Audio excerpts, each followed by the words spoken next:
Chers collègues médecins, aujourd'hui je m'adresse à vous. L'hypertension artérielle, on connaît. On connaît les protocoles, on connaît les molécules, on connaît les algorithmes, mais pourtant, contradictoirement, on se rend compte que nos patients sont déséquilibrés et qu'ils continuent de faire des complications, d'accord?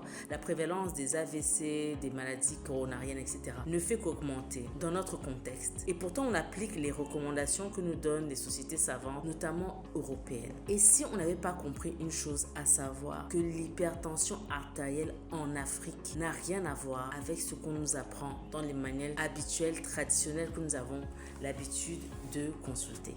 En effet, l'hypertension artérielle en Afrique, la première chose que vous apprendrez dans mon livre, c'est que c'est une hypertension qui est plus précoce, elle est plus sévère, elle est plus compliquée. Donc, prendre en charge cette hypertension avec les recommandations européennes sans contextualiser la prise en charge, on soigne, mais on ne guérit pas.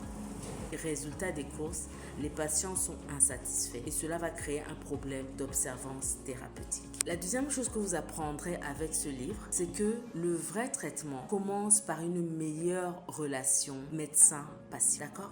Avant de donner le meilleur médicament, quelle est votre relation avec votre patient? Comment est-ce que vous communiquez avec ce patient-là? Parce que oui, la façon dont vous allez communiquer avec lui va améliorer ou pas l'observance du traitement.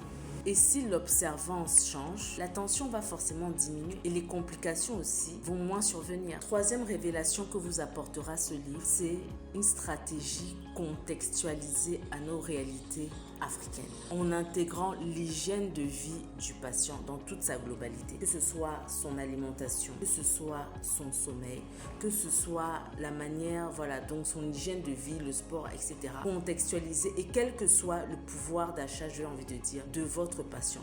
Donc vous ne serez plus un simple prescripteur qui adapte des recommandations, des algorithmes de manière aveugle. Vous serez un véritable stratège thérapeutique et ce pour le plus grand bonheur de chacun de vos patients.